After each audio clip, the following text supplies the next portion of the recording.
Beth. Paeng? Buka.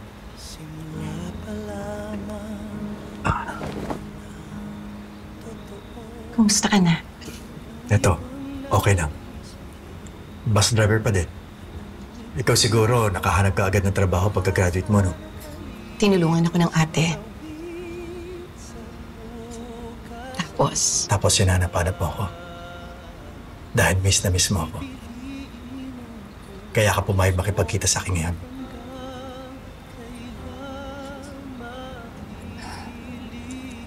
After 3 years, na-realize natin na mahal pa rin natin ang isa't isa.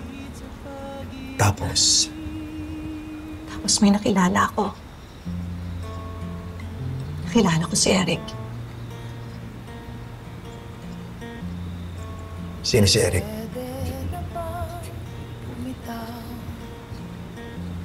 Mahal.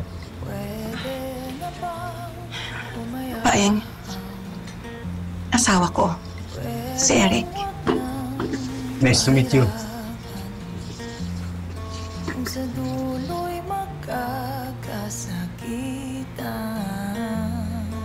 Mauna na kami. Ano? Mauna na kami.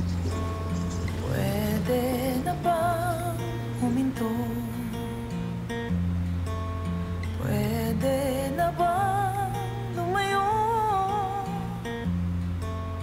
Pwede bang magpahinga ang puso ko? Pare, tama na yan. Mamaya mahuli ka pa dito umiinom. Ano ba? Akin na yan. Wala akong pakialam. Kahit tanggalin pa nila ako dito, sanay naman akong tinatanggal eh. Kahit sa buhay na mahal ko, tinanggal ako. Pare, ang corny mo naman. Tama na yan. Okay na to, ha? 3 taon ako naghintay.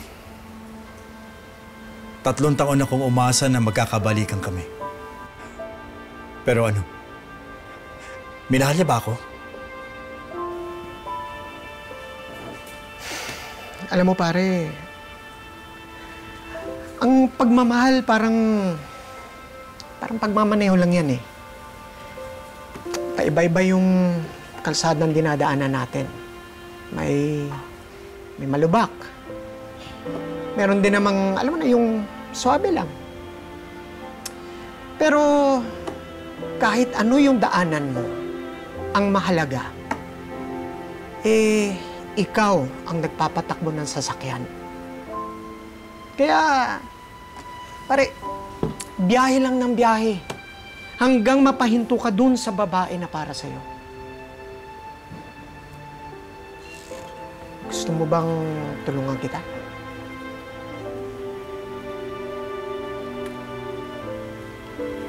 Anong ibig mong sabihin? Bibigyan ko ng bagong pasahero yung puso mo. May kakilala ako.